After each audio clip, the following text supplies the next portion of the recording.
दोस्तों, आपका गोपाला जी का नमन। डिप्रेशन की बात आती है, निराशा, नकारात्मक सोच,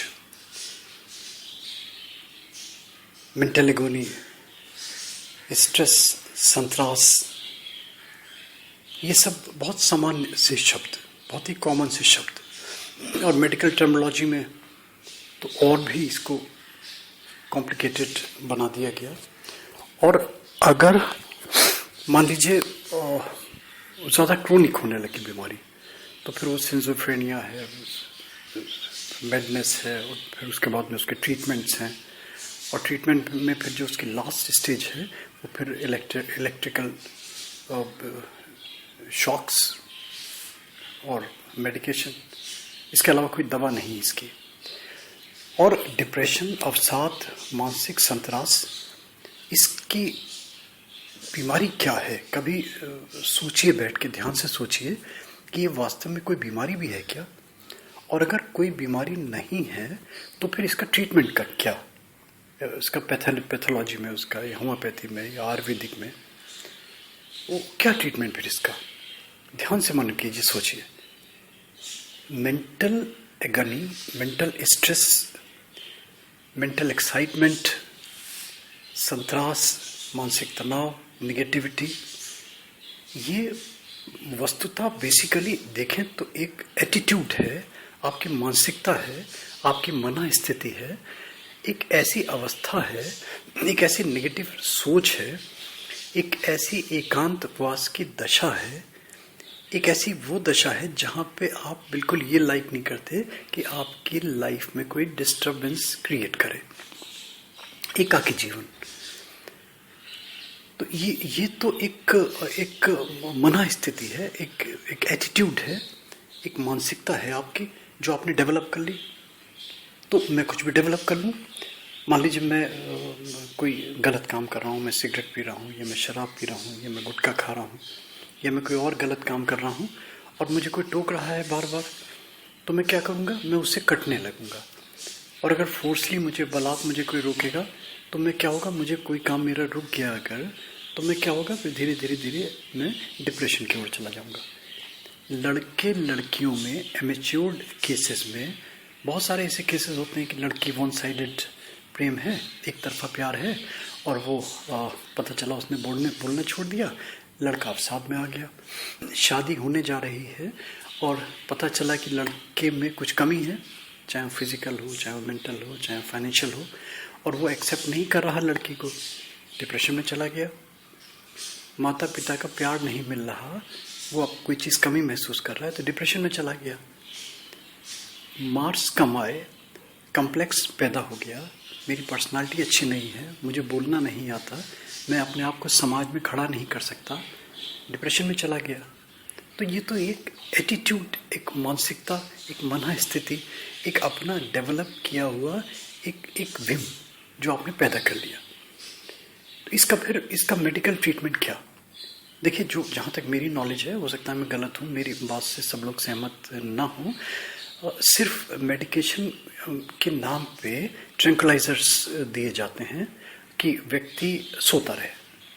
और ये निश्चित है, ये तो सब जानते हैं कि अगर मान लीजिए आप स्लीपिंग पिल ले रहे हैं या और भी कोई आप सेडेशन की चीज़ ले रहे हैं, और अगर मान लीजिए आपको प्रॉपर नींद नहीं मिलती, मान लीजिए आपको 12 घंटे, 16 घंटे, 18 घंटे सोना है और आपको नींद नहीं मिलती, तो जितनी प्रॉब्लम इस पर्टिकुलर डिजीज़ की वजह से जिसकी आप दवा ले रहे हैं, उससे कई गुना ज़्यादा वो प्रॉब्लम होने लगेगी कि आपको नींद पूरी नहीं हो रही, हर वक्त एक आलस बना हुआ, कोई काम करने को मन नहीं, एक अंदर से बिल्कुल लाइफलेस आदमी महसूस करने लगता है। तो वो धीरे धीरे क्या हुआ? एडिक्शन हो जाता है।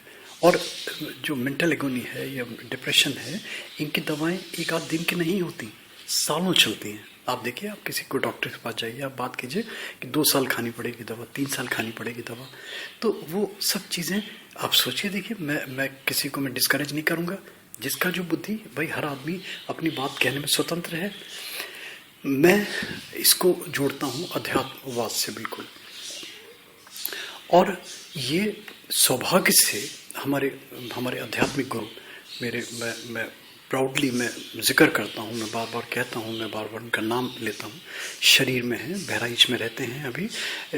परम संत मैं कहूँगा इनको, सदगुरु सद श्री अद्वैताचार्य जी महाराज अथॉरिटी हैं अध्यात्म पे, एनसाइक्लोपीडिया हैं अध्यात्म पे, मानस के मर्मज्ञ हैं। एक चौपाई आप उनको दे दीजिए और वो उस पर घंटों बोलते रहेंगे, और जो आज बोलेंगे तो 10 साल बाद आपको वो शब्द सुनाई भी देंगे। इतना अकूत ज्ञान, इतना अकूत भंडार महाराज जी का। ये दिव्यता वाली बातें हैं, मैं कोई बूस्टिंग वाली बातें नहीं हैं। शरीर में इनके बहुत सारे, मैं देखता हूँ कि बहुत सारे परिवर्तन आते हैं। वो परिवर्तनों के क्या कारण हैं वो एक बिल्कुल, मैंने कहा ना, बिल्कुल दिव्यता का बिल्कुल अलग विषय है। तो ये चीज़ें रचित नहीं हैं, विरचित हैं। यानी कि शरीर में किसी और के प्रवेश द्वारा कोई चीज़ विरचित करी गई, वो ये मैं लोगों को बताता हूँ महाराज जी की आज्ञा से। महाराज जी ने मुझे परमिट किया हुआ है कि इसको दो। अगर कोई व्यक्ति डिप्रेशन से पीड़ित है, परेशान है, तो वो इसका नियमित रूप से, जैसे सुबह मॉर्निंग में नहाना शुरू करता है ना आदमी, और वो गाने में अपने बाथरूम में गाने लगता है कुछ ना कुछ, तो उस गाने की जगह ये सीता अनुप्रास की 10 पंक्तियां हैं, ये इनको गुनगुनाइए, इनकी अपनी लय बना लीजिए, अपनी धुन बना लीजिए, अपने स्वर बना लीजिए, और मात्र इसको गुनगुना के देखिए आप। और आप अगर ये मान लीजिए आपकी ज़बान पे चढ़ गया और ये भंवरे की गुनगुन की तरह आपके मन से, आपके अंदर से निकलने लगा, तो मैं महाराज जी के शब्दों में कहता हूँ कि डिप्रेशन नाम की चीज़ नहीं होगी। और ये इसके सबूत देखने हैं तो 1-2 नहीं, दर्जनों की संख्या में वो लोग जो डिप्रेशन से पीड़ित थे और वो मिरेकुलसली क्योर हो गए। जो क्लिनिकली बोगस केसेस थे डिप्रेशन के, वो इस सीता अनुप्रास, ये 10 पंक्तियाँ जो महाराज जी के हमें कृपा से मिली। और महाराज जी ने क्या कहा कि उनके शब्दों में मैं बताता हूँ, उन्होंने कहा कि कैसा भी व्यक्ति हो, कितना भी क्षिप्त हो, विक्षिप्त हो, ये मूढ़ वृत्तियों को शांत करके एकाग्रता देता है मन में, और निरुद्ध चित्त वृत्ति प्रदान करने वाली ये जो 10 पंक्तियां हैं, ये महाराज जी की कृपा से मैं इनको धीरे धीरे बोल देता हूँ। और अगर थोड़ा सा भी आप में आस्था है अध्यात्म में, रूहानियत में, स्पिरिचुअलिटी में, तो इसको करें आप देखें, और डिप्रेशन नाम की चीज़ रह जाए तो फिर आप बताएं, फिर उसको आगे इसको टेकअप करें। मगर ये वो जब लाभ देगा जब आपका ये अंग बन जाएगा। अंग मीन्स कि जब आपको अंतर्मन से स्वीकार कर लेंगे इसको आप, और भंवरे की गुनगुन की तरह मन में सतत इसका रटन चलता रहेगा, इसका गुंजन चलता रहेगा। ये मैं धीरे धीरे बोल रहा हूँ, मुझे तो क्योंकि कंठस्थ है ये, शब्दों पे ध्यान दीजिएगा। इसके मैं बार बार कहता हूँ, मंत्र हो, कविता हो, छंद हो, उनका शब्द इम्पॉर्टेंट नहीं है, उनका उच्चारण इम्पॉर्टेंट है, उनका शुद्ध प्रोनाउंसिएशन इम्पॉर्टेंट है। क्योंकि अगर शुद्ध प्रोनाउंसिएशन नहीं होगा तो षट चक्रों में चोट नहीं करेगा, और षट चक्रों में चोट नहीं होगी तो विस्फोट नहीं होगा, विस्फोट नहीं होगा तो एनर्जी जनरेट नहीं होगी, और एनर्जी जनरेट नहीं होगी तो काम नहीं होगा। सीधा सा सिद्धांत है साइंस का कि घर्षण होगा, घर्षण से एनर्जी पैदा होगी, एनर्जी से काम होगा, तो वही काम ये है। तो सीता अनुप्रास का ईड़ा पिंगला से श्वास निश्वास में कोई समय नहीं, सुबह दोपहर रात, आप जो भी सुविधा हो, जो भी अपना नियम बना लें, इसका सतत मनन गुणन करते रहें भंवरे की गुनगुन की तरह। और आप देखें कि आपको अगर डिप्रेशन है, कोई आप हैं या कोई आपका मित्र, और यहाँ तक बताऊँ मैं ऐसे केसेस देखे मैंने कि इतना क्रोनिक केस हो गया था, क्लिनिकली इतना बोगस केस हो गया था कि वो शख्स कुछ भी एक्सेप्ट करने को तैयार ही नहीं था। नाम है मेरे पास, पते हैं मेरे पास, और उनको टेप करके आवाज़ उनको सुनाया गया नियमित रूप से, उनके सिराने रख देते थे, बजता रहता था और वो ठीक हो गए। ये मिरेकुलस आप देखिए कि ये कितना चमत्कार अध्यात्म का। मैं इसको पढ़ रहा हूँ धीरे धीरे 10 पंक्तियों को, आप इसको मनन कर लें, और मैं इसके फुटर में या मैं इसके कमेंट बॉक्स में इसको दे भी दूंगा, आर्टिकल का लिंक दे दूंगा जहाँ से आप डिटेल में पढ़ सकते हैं।